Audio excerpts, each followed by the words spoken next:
Welcome back. Punjab के 3 बिफरे दरिया जुनूबी पंजाब में तबाही मचा रहे हैं। इन दरियाओं के करीब बसने वाले गांव के लोग दरबदर हो चुके हैं। हजारों एकड़ पर काश्त फसलें दरियाबुर्द हो चुकी हैं और पंजाब में सैलाब से अमवात की तादाद 41 हो चुकी है। 24 लाख से जायद शहरी मुतासर हुए हैं।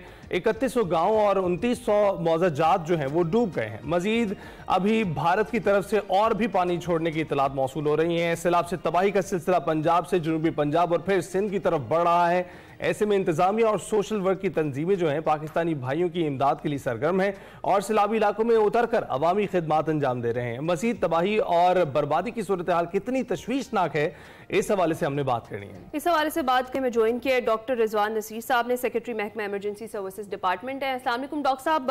बिल्कुल आप लोग अफवाज पाकिस्तान और जितने रजाकार हैं, जितनी तंजीमें इस वक्त काम कर रही हैं खासतौर पर सैलाब मुतासरीन के लिए, आप सब हमारे हीरो हैं और काबिल तारीफ हैं वो सर्विसेज जो फराहम की जा रही हैं, खुसूसी तौर पर आपके डिपार्टमेंट की तरफ से। आप सर फील्ड में आपने हर चीज़ को उतर कर देखा है, आपने हालात को बड़ी क्लोजली ऑब्जर्व किया है। आप बताएंगे कि वाकई जो सिचुएशन है वो बहुत सारे जो इलाके ऐसे हैं वहां पर किस हद तक तशवीशनाक है?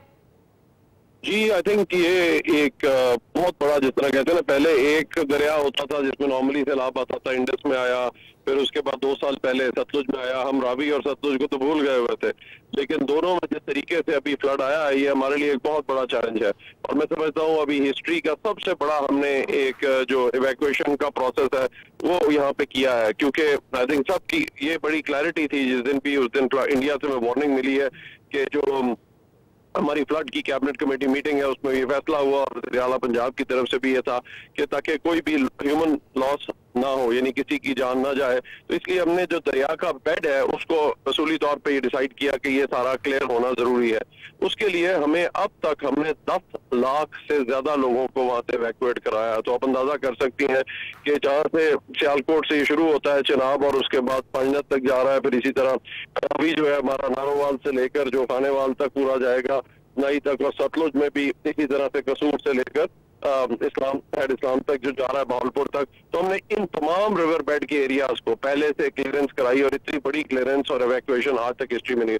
और जो लोग पीछे रह गए, जिन्होंने ताउन नहीं किया, बाद में वो फंस गए, हमने उन लोगों को भी जाके निकाला और अब तक हमने बोट इवैक्यूएशन भी कोई 1,85,000 हमने बोट, बेड़े, जो वसाइल थे, इस वक्त हमारी 1500 किश्तियां हमने जो है वो इस वक्त इस ऑपरेशन के अंदर हिस्सा ले रही हैं। 4200 जो रेस्क्यूअर्स हैं वो इस वक्त फील्ड के अंदर हैं, ताकि किसी की भी, हमारी कोशिश यही है कि कोई अमवात ना हो और रिवर बेड क्लियर हो ताकि इस किस्म के कोई लोग ना फंसे। जहाँ पे हमें प्रॉब्लम आई, जहाँ पे 2-4 जगहों पे ब्रीच करना पड़ा, वहाँ पे कुछ एरियाज और इफेक्ट हुए और वहाँ से मुतासिर हैं। इस वक्त भी अगर हम देखा जाए तो मैं भी इस वक्त भी ट्रेवल कर रहा हूँ, इस वक्त मोहम्मदवाला की तरफ जा रहा है, तो यहाँ पे जो आपका है चिनाब में दोबारा से मेराला पे पानी चढ़ना शुरू हो गया। इस वक्त 3,70,000 से ऊपर चला गया।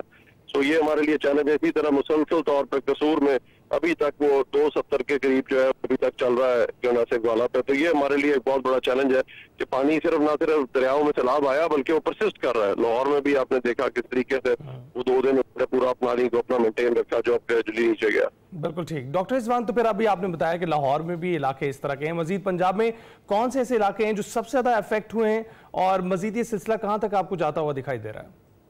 जी, इस बार चूंकि चिनाब, रावी और सतलुज में आया तो जो मेन एरिया सबसे पहले चिनाब में देखे तो हमारा सियालकोट और उसमें जो मेन हमारी डेथ भी सियाल का एरिया था जो हम एक्सपेक्ट नहीं कर रहे थे, वहाँ पे जो ब्रीच हुई और सडनली जो पानी आया उसने वहाँ पे हमें थोड़ा प्रॉब्लम हुआ। और इसी तरह ना सिर्फ ये सियालकोट में 3 नाले साइमल्टेनियसली, नाला डेग एक तरफ नारोवाल उसको इफेक्ट किया, नाला पलकू, नाला 1, वहाँ पे वो दोनों हाई फ्लड में गए, ऊपर से 350 मिलीमीटर बारिश भी हो गई। तो ये तो एक बिल्कुल अनप्रेसिडेंटेड था। इसी तरह फिर आगे गुजरात जो हमारा साथ एरिया जाता है चिनाब के साथ, वो वजीराबाद का कुछ एरिया जो है जो साथ है वो हो गया। फिर इसी तरह मंडी बाउद्दीन का हाफजाबाद से गुजरता हुआ सरगोदा, कोट मोमिन, और इसी तरह से चिन्योट का भी जो एरिया है, और अब जंग के अंदर जो है इस वक्त एरिया जो है मुतासिर है, जहाँ पे अभी भी हम जो है इवैक्यूएशन कर रहे हैं और कल भी जारी रही है। अब खानेवाल और उसके बाद मुल्तान में जो है वो हाई फ्लड की तरफ जो है वो जा रहा है। इसी तरह अगर रावी को देखें तो इस वक्त जो हमारा हाई फ्लड जो है वो ननकाना और इसी तरह से कुछ एरिया फैसलाबाद का टाने वाला, और उसके बाद फिर साहिवाल से होता हुआ अब ये टोबा टेक सिंह जो है वो कमालिया में भी कल रात हमें ब्रीच करना पड़ा। इसी तरह सतलुज में अगर देखा जाए तो उसमें जो है हमारा अभी भी पीछे अच्छा। और इसी तरह उकाड़ा पाकपतन को अफेक्ट करता हुआ बहावल नगर में जो है वो इस वक्त हाई फ्लड की सिचुएशन है। चिश्तिया में इस वक्त चल रहा ऑपरेशन। ठीक है, बिल्कुल डॉक्टर साहब, इनखला तो यकीनी बनाया जा रहा है, बाहिफाजत वहाँ से निकाला जा रहा है और सरगर्म है रेस्क्यू एहलकार इस वक्त। तो सर, ये जो रिलीफ कैंप्स वगैरह हैं जहाँ पर इन लोगों को मुंतकिल किया जा रहा है, यहाँ पर कुछ बीमारियाँ वगैरह भी पूछ रही हैं? क्योंकि हमारी टीम भी गंडा सिंह वाला पर उन्होंने विजिट किया, कुछ जो कैंप्स थे वहाँ का भी विजिट किया, तो वहाँ बच्चों में कुछ बीमारियाँ फैल रही थी। क्या डेफिनेटली जब पानी खड़ा होता है तो उसके बायस बीमारियाँ भी बहुत सारी फैलती हैं, और जब इस तरह से एक जगह पर इकट्ठे हों ये लोग तो फिर गैस्ट्रो और मलेरिया वगैरह की बीमारियां भी फैलती हैं। तो इस तरह की भी कोई सूरत हाल है, और क्या उस हवाले से भी तिब्बी इमदाद फराहम की जा रही है?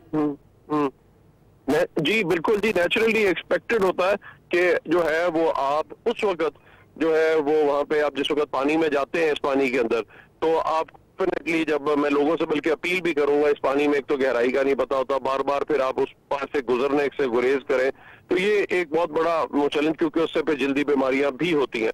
दूसरा ये है कि हुकूमत ने पूरे इंतजाम किए हैं जहाँ पे ये मुताबिक इलाके, वहाँ पे उन्होंने इस वक्त जो है वो स्कूलों को वहाँ पे बंद रखा हुआ है, स्कूलों को ही उन्होंने कैंप्स बना दिया ताकि टॉयलेट्स भी अवेलेबल और वहीं पे खाना भी प्रोवाइड किया जा रहा है। लेकिन लोग जनरली जो रिवर बेड के एरिया के लोग हैं हमेशा ये निकलते हैं और कोशिश होती है अपने रिश्तेदारों वगैरह के पास चले जाए कुछ अरसे के लिए। तो मेरी अपील भी यही होगी कि जो भी लोग हैं एक तो वो निकल जाए, कोऑपरेट करें, और अगर जो है वो इस किस्म की चीजों रिस्क में मत लें, और आइए ना और रात को आप आके जो है वो वहाँ पे वापस आने की कोशिश करें कि जी मैं फलानी चीज अपनी वापस ले आऊं या कुछ और इस किस्म की चीज ना करें। हमने इवन जानवरों को भी, क्योंकि वो निकलते नहीं उसके बगैर, तो हमने 7,45,000 जो जानवर भी साथ ही निकाले हैं, जिसमें इवन बड़े जानवर भी हमने पेड़ों के ऊपर निकाले। बिल्कुल, बहुत बहुत शुक्रिया डॉक्टर रिजवान हमसे बात करने के लिए, और आप फील्ड में मौजूद हैं, आपने अपने वक्त दिया है उसके लिए मजीद आपका शुक्रिया। जैसे कि डॉक्टर रिजवान कह रहे हैं कि यहाँ जिन जगहों पर सैलाब का खर्चा है जल्द से जल्द इनका इनखलाब मुमकिन बनाया जाए। हम भी आपसे यही अपील कर रहे हैं कि कुछ दिनों के लिए जहाँ मुंतकिल हो सकें चले जाएं। कुछ इमदादी सामान और इमदादी सहूलियात मुयसर हैं, हुकूमत की जानिब से दी जा रही हैं, अगर वो लेना चाहें वो भी ले सकते हैं, लेकिन फैसला जल्द कीजिए। अगर आप इन बेल्ट्स में मौजूद हैं तो यहाँ से फौरी तौर पर निकल जाना ही समझदारी होगा। ब्रेक के बाद हाजिर हूं।